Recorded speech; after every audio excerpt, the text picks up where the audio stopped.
லா தஹ்சன் இன்னல்லாஹ மஅனா. ஏன்?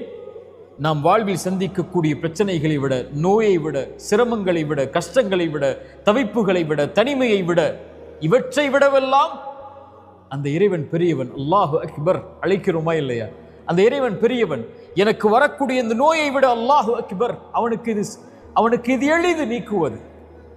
எனக்கு வரக்கூடிய இழப்புகள், நஷ்டங்கள், இதைவிட இறைவன் பெரியவன், அவனுக்கு எளிது இதை நீக்குவது. இறைவன் என்னோடு இருக்கிறான் எல்லா நிலையிலும், எல்லா சோதனைகளிலும், எல்லா பிரச்சனைகளிலும். அவன் மிகப்பெரியவன். எனக்கு வரக்கூடிய இவற்றை விடவெல்லாம் அவன் இருக்கும்போது லா தஹ்சன், உயிருக்கு சொல்லுங்கள், கவலை கொள்ளாது, அந்த இறைவன் நம்மோடு இருக்கிறான். ஆனால் இறைவன் நம்மோடு இருக்கிறான் என்று சொல்லக்கூடிய நாம் அவனோடு இருக்கிறோமா? அங்குதான் பிரச்சனை இருக்கிறது. அங்குதான் விடுதலை அடையக்கூடிய கேள்வி இருக்கிறது. இறைவனோடு நாம் இல்லாமல் ஒருபோதும் இறைவன் நம்மோடு இருக்க மாட்டான். யார் இறைவனின் நினைவை விட்டு தூரமாகி வாழ்கிறார்களோ, இறைமறை சொல்கிறது, அவர்களுக்கு நெருக்கடியான வாழ்வு இருக்கும். சோதனைகள், பிரச்சனைகள், கவலைகள், ஏன் வாழ்க்கை என்ற புலம்பல்கள் எல்லாம் இருக்கும். இறைவனை விட்டு தூரமாகி வாழ்ந்தால், இறைவனை